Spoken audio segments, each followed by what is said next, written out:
Hi, my name is Barbara Radecki, and on April 22nd, 2020, my book, Messenger 93, came out through DCB, and it came out in the middle of a pandemic. So I had to do a virtual book launch, and that virtual book launch you can find on my YouTube channel, the whole thing. And there were some questions that people asked in the chat room that I didn't have a chance to get to. So I thought it would be fun to maybe visit those questions in case you're interested, but to also bring you into the writing process, the things that I might have issues with, problems with, angst about, because I think everyone can relate to that. One of the things I forgot to mention, which I think is super cool, is that when I was writing the book, I picked the dates of the book. So there's a 7-day countdown. It starts off on I'm just going to show you the page, on Thursday, April 12th, 7 days until the fall. So this is something that I did kind of as a writerly process. What would happen if I locked my character into a 1-week beginning to end journey? How would that feel? What would that do? How would that activate my story? So I put that in without actually knowing how it was going to play out.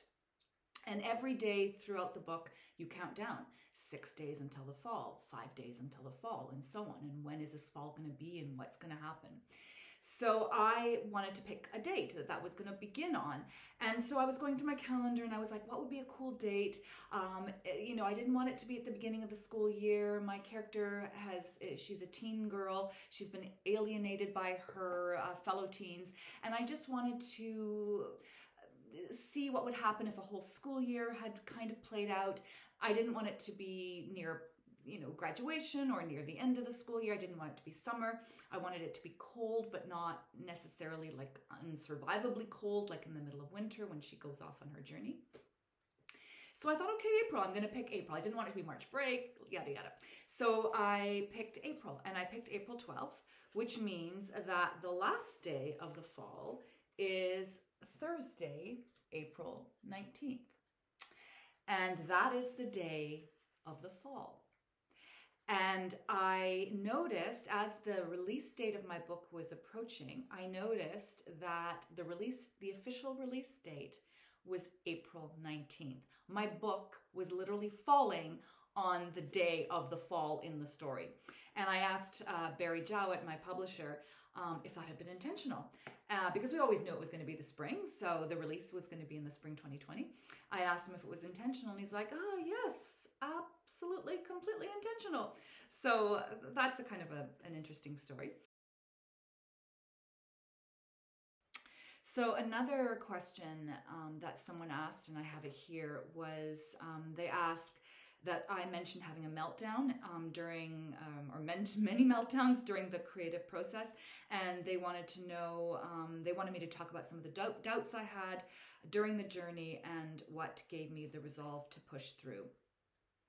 And it's interesting because, sometimes you don't know the source of why you're having meltdowns during your life, whether it's related to a creative process or whether it's related to something that's happening in your life, where maybe your response isn't always equal to the situation. And then you sort of have to go into, if you're willing and able to, go into an exploratory journey of, well, why is that a trigger for me? And writing Messenger 93 had a lot of aspects that nudged at soft spots that I have in myself. And I really never had a chance to resolve those soft spots. And that's something that I'm trying to work on, or have been trying to work on. And a major soft spot for me that goes right back to my teen years is that I'm bad at creative efforts, my creative efforts, that I don't know what I'm doing, that I don't belong here, that I'm just fundamentally bad at it.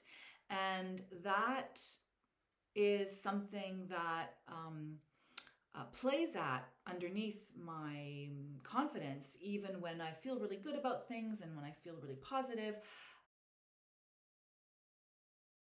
in general, I'm a very positive person, so it's hard for me to realize that there are things that I can't just power through with a great attitude.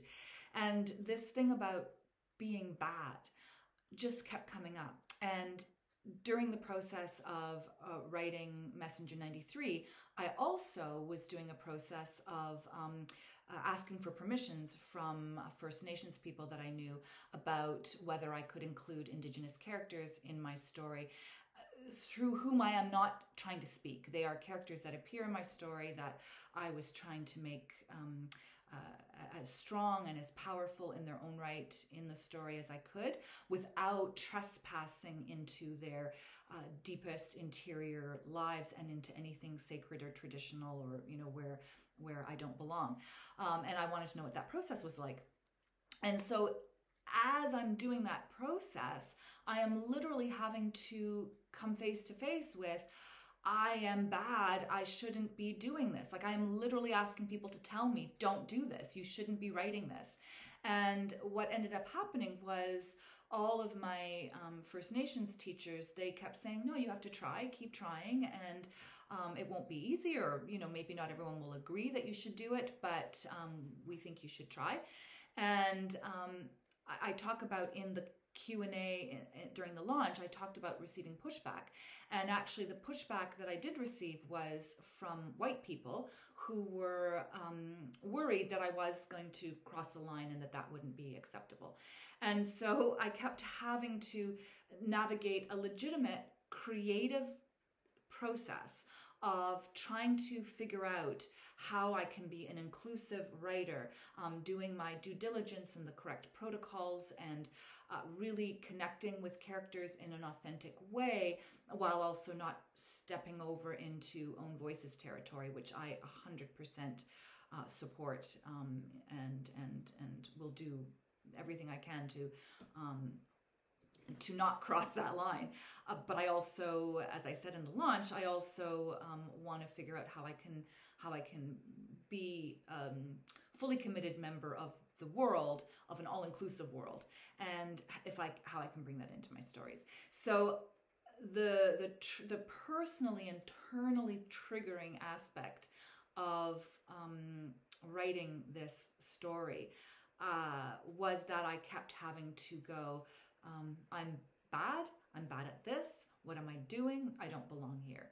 And, people talk about imposter syndrome, so this is nothing new, but imposter syndrome just sounds like, I don't know, it just sounds like some kind of psychological term, which I guess it is. But when you feel it, when you actually feel it, it's quite like being at the bottom of a dark well, or falling into a well and not being able to get out of it. And so my meltdowns were very, very much related to, I can't do this, but I'm pushing myself to do this. And I can't do this, and I'm pushing myself to do this. And always having to find the whatever I needed to take into the journey moving forward to continue writing it. And I always came back to, when I make mistakes as an inclusive, culturally representative writer, I would like to learn from those mistakes, and I would like to learn how to do better. So that became that very important job that we have as a writer kept butting up to the very mushy, icky, dark side that I was carrying with me. And the reason I wanted to talk about that today is, yesterday a friend said something to another friend where she admired what a good mother that person was to themselves. And I realize a lot of us can be very wonderfully nurturing for other people, but we haven't learned how to be nurturing to ourselves.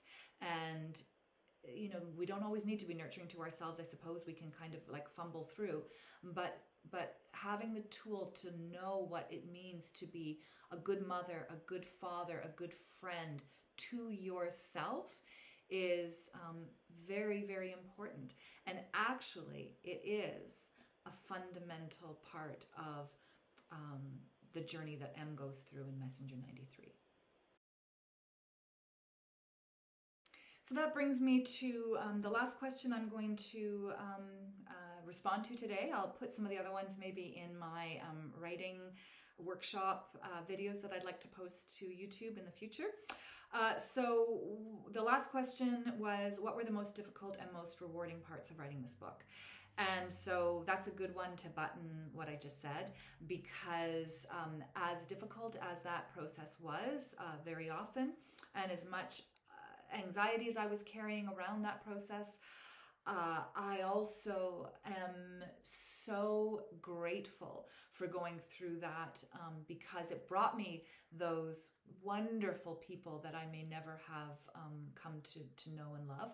And it brought me incredible learning through not just what I was learning in conversations with people, but in all the reading that I went to, and all of the other forums that I found to listen to what people were saying about their personal experiences, and that connection to people, even if it's not like one-on-one, that connection to people, even if it's through their own written words somewhere else, just feels very, very profound. And